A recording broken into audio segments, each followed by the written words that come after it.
si aujourd'hui l'argent te stresse. Si tu travailles dur mais que tu as toujours l'impression de ne pas avancer. Ce n'est pas parce que tu es mauvais avec l'argent. La vérité, c'est que personne ne t'a appris à parler finances. Tant que tu ne comprends pas l'argent, il te contrôle. Le jour où tu commences à le comprendre, tu reprends le pouvoir.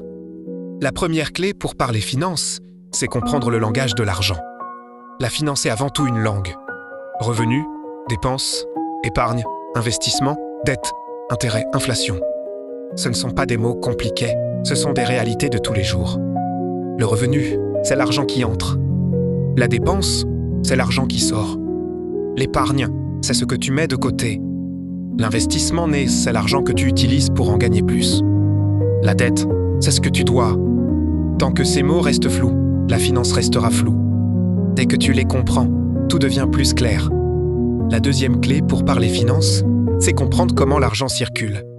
L'argent fonctionne comme un flux.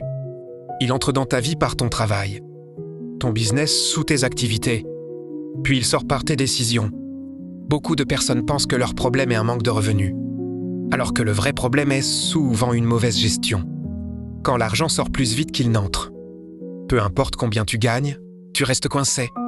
Comprendre cette circulation permet de ne plus subir l'argent, mais de le diriger. La troisième clé pour parler finances, c'est apprendre à lire les chiffres. Les chiffres font peur, mais ils disent toujours la vérité. Ton budget est un miroir fidèle de ta situation. Il montre clairement ce que tu gagnes, ce que tu dépenses et ce que tu perds. Ignorer les chiffres ne les fait pas disparaître. Les regarder permet de comprendre où tu vas et pourquoi tu bloques. Parler finances, c'est accepter cette réalité pour pouvoir changer. La quatrième clé pour parler finances, c'est faire la différence entre dépenser et investir.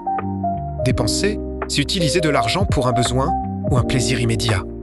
Investir, c'est utiliser de l'argent pour préparer l'avenir. Le problème, c'est que beaucoup de gens dépensent en pensant investir.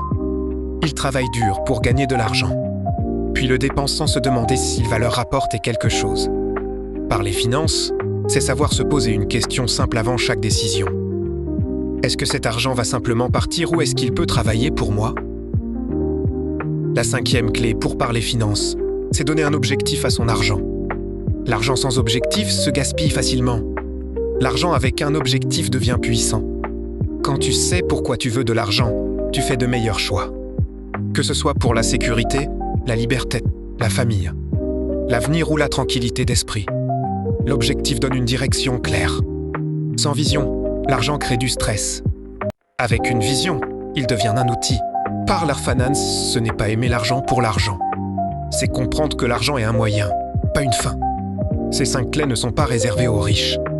Elles sont pour ceux qui veulent comprendre. Évoluer et arrêter de répéter les mêmes erreurs. Si ce contenu t'a aidé à voir l'argent autrement, prends un instant pour t'abonner, liker et partager autour de toi. Plus on comprend la finance, moins elle nous contrôle. Et si tu veux aller encore plus loin, continue à suivre ce contenu. Parce que comprendre l'argent, c'est commencer à reprendre le pouvoir sur ta vie.